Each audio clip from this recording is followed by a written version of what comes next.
Saka unochiuya mutiratidze kuti movata kupi ko unotsvaira ndiani so baby ndotsika ndiro zvekudheri mwari.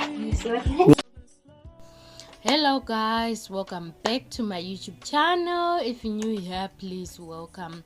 So you guys, today we have this very touching story of vana vakafirwa namai vanogara vega vari 4 and they are not even of age yekuti vagare vari vega, because mukuru wachona is 13 years old and vamwe vese vari pasi pemakore iwayo, and it's a really touching story.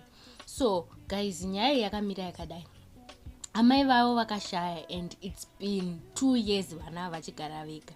Not kuti hama havana, hama vanadzo, pana bamnini and then pana babu vacho pakashaya mai vacho vakabva vatoranawo nemumwe mukadzi vanogara kumwe for reasons known to him, kuti sei vasingagari pamba nevana but vanogara nemumwe mukadzi, hanzi vanongoitawo zvekungouya.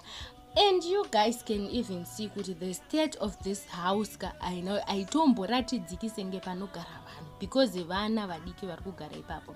And the health worker akaenda akanoongorora nashema ikoko aritotaura kuti imba yacho mumba machona murutoita kunge mujecha zvekuti these kids are prone kuti down the line vaigona kana kutozoita TB, kurwara nezvimwe zvirwere. Chikafu chacho chekutodya hapatorina. By the way, pari kunzi pane vamwe gogo vavo varipo but vanotogarawo nemumwe murume, vanotoriwo neworst situation yekuti havakwanisi kuita sei kutora vana. Saka vana ava hanzi vari kugara vega. Kadika aka kanombopotawo kachienda kwabamnini kachinopiwawo chikafu ikoko, but then overall vana ava havatoendi kuchikoro. Vanoenda kuchikoro but then zvikwanisiro hapana. Mukuru wacho haaende kuchikoro because hapana ikwanisa kumubhadharira school fees. So you guys, ndo nyaya yandauya nayo nhasi. This is a very touching story. Saka kana pane zvamunokwanisa kubetsera nazvo, batai Shema motaura navo.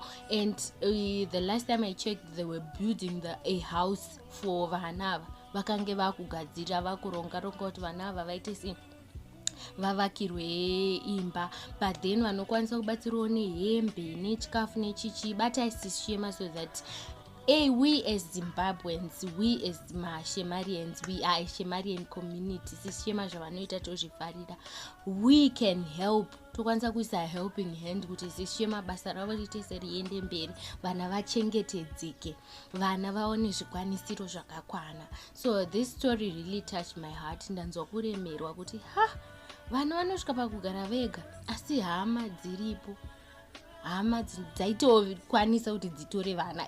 Kutambudzika kuriko, but tingadei tichiziva kuti at least vari kugara nehama yavari kugara nayo. School fees hapana, chii hapana, but at least vari kugara nehama dzarugana nadzo. And looking at the state of this house, itori dilapidated zvekuti ukatarisa you can't even notice kuti panogara vanhu, pari kutoita kunge padongo. And yeah, this is so hurting. So vanokwanisa kubetsera, please taurai naSishema mubatsire vana vabatsirike vaende kumberi. Thank you so much guys for watching. Make sure you do like, comment and subscribe. Bye.